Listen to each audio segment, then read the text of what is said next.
Answer. Top of the morning, Dan and Amy. Now I get the mask mandates. Now I understand them. This was a grand play in the direction of variolation to inoculate kids from tuberculosis, meningitis, sepsis, Lyme disease, diphtheria, and everything else that the masks catch. Bacterial pneumonia cases on the rise. That's right. It's all in there. This group of parents in Gainesville, Florida, sent six masks to a lab for analysis. 83% came back contaminated with 96 unique strains of bacteria. Including E. coli on one of them.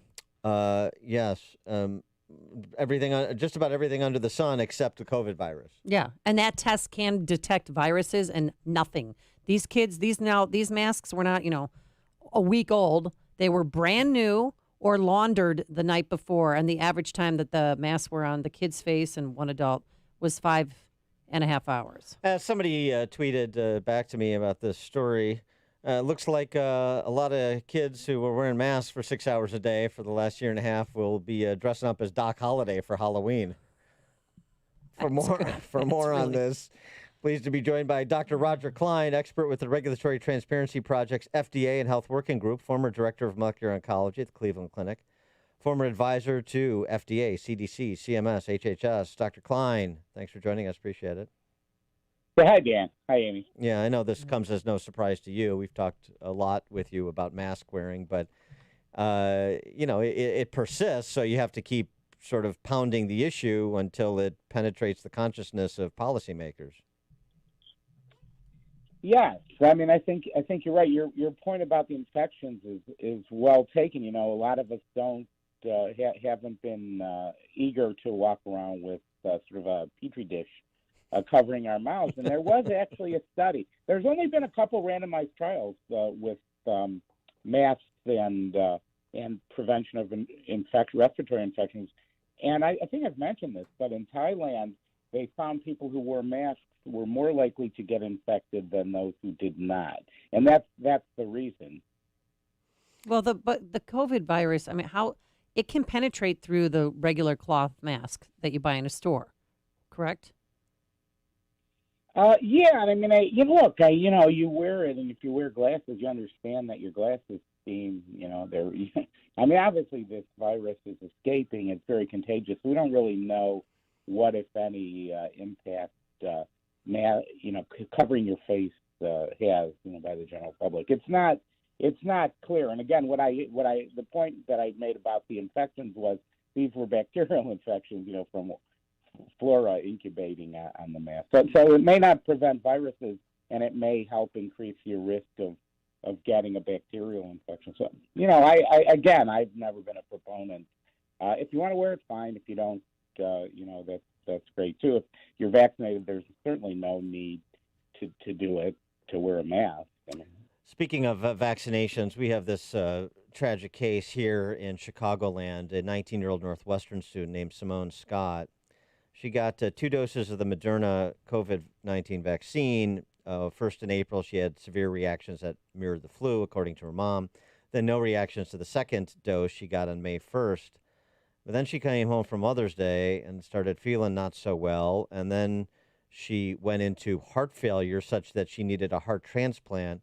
And she died just a couple of weeks ago at Northwestern Memorial Hospital. And she started out as a 19-year-old healthy girl, vaccine, and then she got sick and tragically passed away. And again, I'm not going to do what they have done on the COVIDian pro-lockdown side, is confuse correlation for causation. However, high-profile cases are given opportunity to look at this and talk about it in a way that just dry data does not. And I just wonder if you feel like people are getting the straight dope on adverse outcomes from the vaccines, if we're learning more in this emergency use authorization phase of the vaccines that should inform who is taking them and who is not. How do you react to stories like this? So first of all, I don't have enough information to understand whether or not, in fact, the vaccine was the cause, or whether it was We don't know. they were Don't temporary. know. Yeah, Yeah, right. Don't know. I don't know. But what I would say is that basically I think we're not given. I don't think we're entirely given a straight story, in the sense that what you're really looking at is a balancing of risk. And the risks of these vaccines, and we've given over 300 million doses. We know that they're in general extremely safe, and very few people have serious effects from them, side effects. So I think we do have a lot of experience with them, but the risk isn't zero. And you're balancing a risk of serious complications from COVID-19. So for a younger person, I haven't actually been a proponent of vaccination. If I were 25, I probably wouldn't get a vaccine. I'm not saying, it's up to you. You should or you shouldn't. I certainly don't think they should be mandated for young people whose risk of, and especially children, whose risk from COVID-19 are extremely low.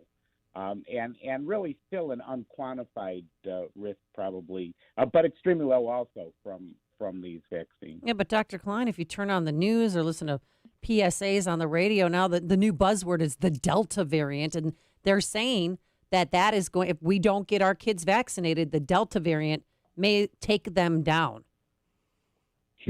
Yeah. I mean, we're going to hear this forever, right? I don't. We're not.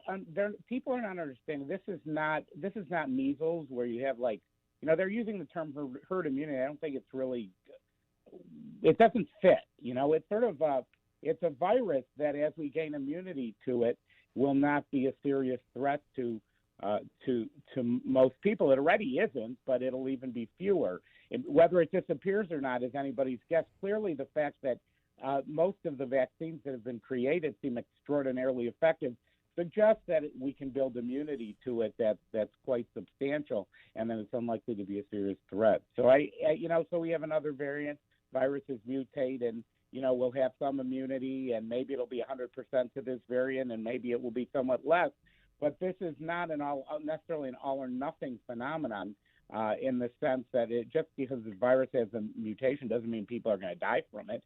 So you get sick, you get a cold, you get a flu-like illness, and you're over it, and you continue to build immunity. Since you were a former advisor to all of these alphabet soup public health agencies, FDA, CDC, CMS, HHS, I wonder if you ever had the occasion to interact with Fauci or Francis Collins or Robert Redfield, and what you think of what you've seen from those three in particular over the last year. Okay, so yeah, Fauci I've not interacted with. I can say that. I view him, because he chose to put himself out as kind of a political figure. I sort of view him as really in a political role rather than a scientific one. And I know, he acknowledged that he wanted people to behave in a certain way, and so sometimes didn't tell the full story. I mean, he acknowledged that. And he had there were large numbers of inconsistencies, I think, that many of us could point to in both his statements and behavior. I don't necessarily fault him for that. Again, he was in a political role. I do question the media's absolute adherence to every word he said, and I think that was a mistake. You listen to other people too, and that's great. So I felt that Dr. Fauci tended to be an alarmist, and tended to present worst case scenarios. He I think admitted that, and because he wanted people to behave in the way he felt was appropriate, but he didn't really have data to support what he suggested either. So that's how I view him. I don't think he's I don't view him positive, negatively. In that sense, I think he was in a political role. The others, I don't. Francis Collins hasn't been deep into the debate. It's difficult to say. He's been around a long time. He's obviously a very capable guy. He's a geneticist. He's not an infectious disease person. And Redfield, I think the CDC, was sort of sidelined during the administration. They really didn't play the leading role that we would have hoped. Our leading infectious disease focused public health agency would have played during this epidemic. And that's pretty much what I would say. Dr. Redfield's made some statements that I wondered about, like, the epidemic would go away if everyone put on a mask. That seemed like a political statement, not a scientific one. But what about Redfield's statements the other day, where he announced he parted company from Fauci on the origins of the virus? He thought more likely it came from the virology lab, and Fauci still clinging to the animal to human transfer. It was interesting that Redfield disclosed that now, and also sort of wondered aloud why Fauci would continue to hold on to that theory in spite of mounting evidence that it's unlikely.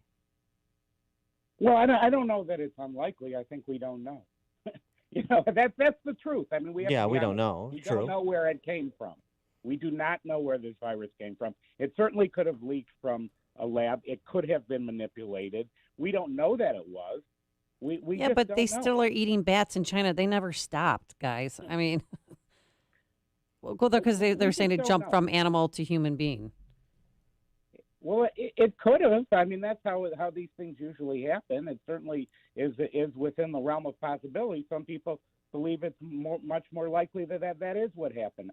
I don't think we know where it came Well, I from. agree. I don't think we ever will. I agree. Well, that's interesting. I agree. We don't know, but there's, I don't know. It's some interesting evidence that more experts were suggesting lab leak theory early on than that was disclosed at the time, while anybody suggesting lab leak, including President Trump, was treated as some sort of raving conspiracy theorist, and that was disingenuous at best with respect to the public health panjandrums that we're discussing. In combination, this has to be put in context, in combination with this gain of function research controversy and the relationship, financial and otherwise, between some of these same public health officials and, Chinese communist-controlled scientists in Wuhan.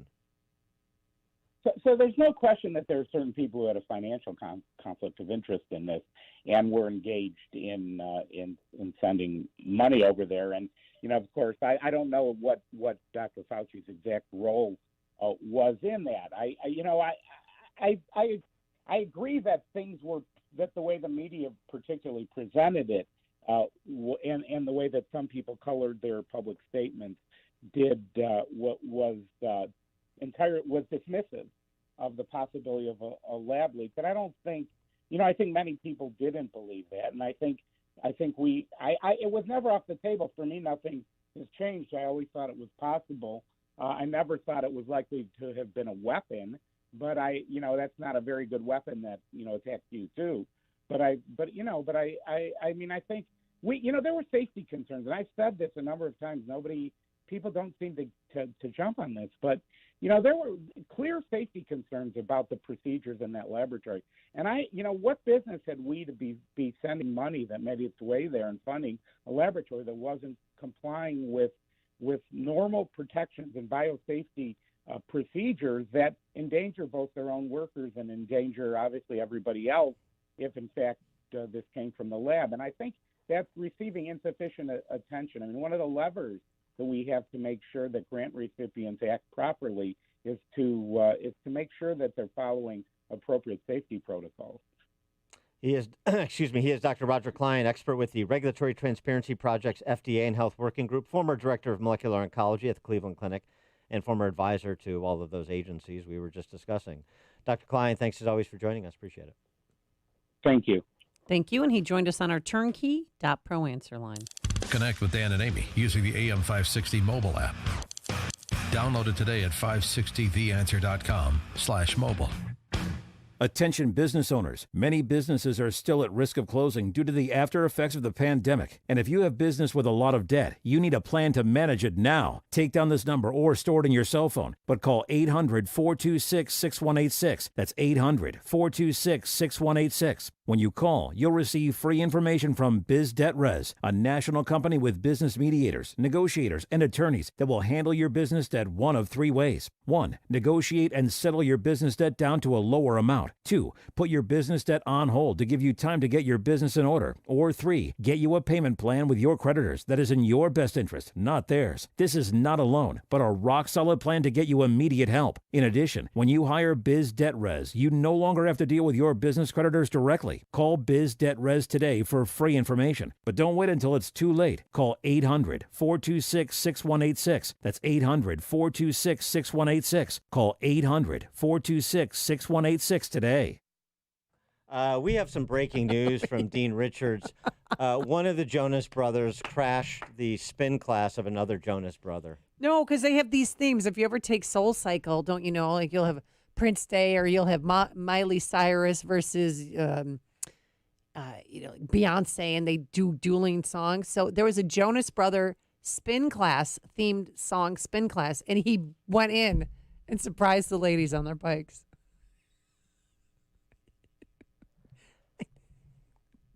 Okay. I'm just explaining it to you. No, but it's how just it works. huge news. This is I didn't important. say it was breaking news. God, I just said, who look at the WGN. hell They've got, cares? it's great This stuff. is why the country is lost. If you have school-age children and you're probably thinking about summertime, not back to school, but before you know it, it'll be time to go back to school. Can you say with confidence that your kid won't be mummified by the teachers' unions when he goes back to school? No, you can't. Thousands of private school students were in person in school for the past school year, will be again next year. If you ever thought about private school but didn't think you could afford it, think again. The most affordable way to send your child to a private Christian school is through halfpriceschools.com. Vouchers are available for 50% off the normal tuition for private schools across Chicagoland right now as I speak. And those schools include, but are not limited to, Trinity Lutheran in Roselle, Ravenswood Baptist Christian School in Chicago, Kingswood Academy in Darien, Emmanuel Lutheran in Palatine, Faith Evangelical Lutheran in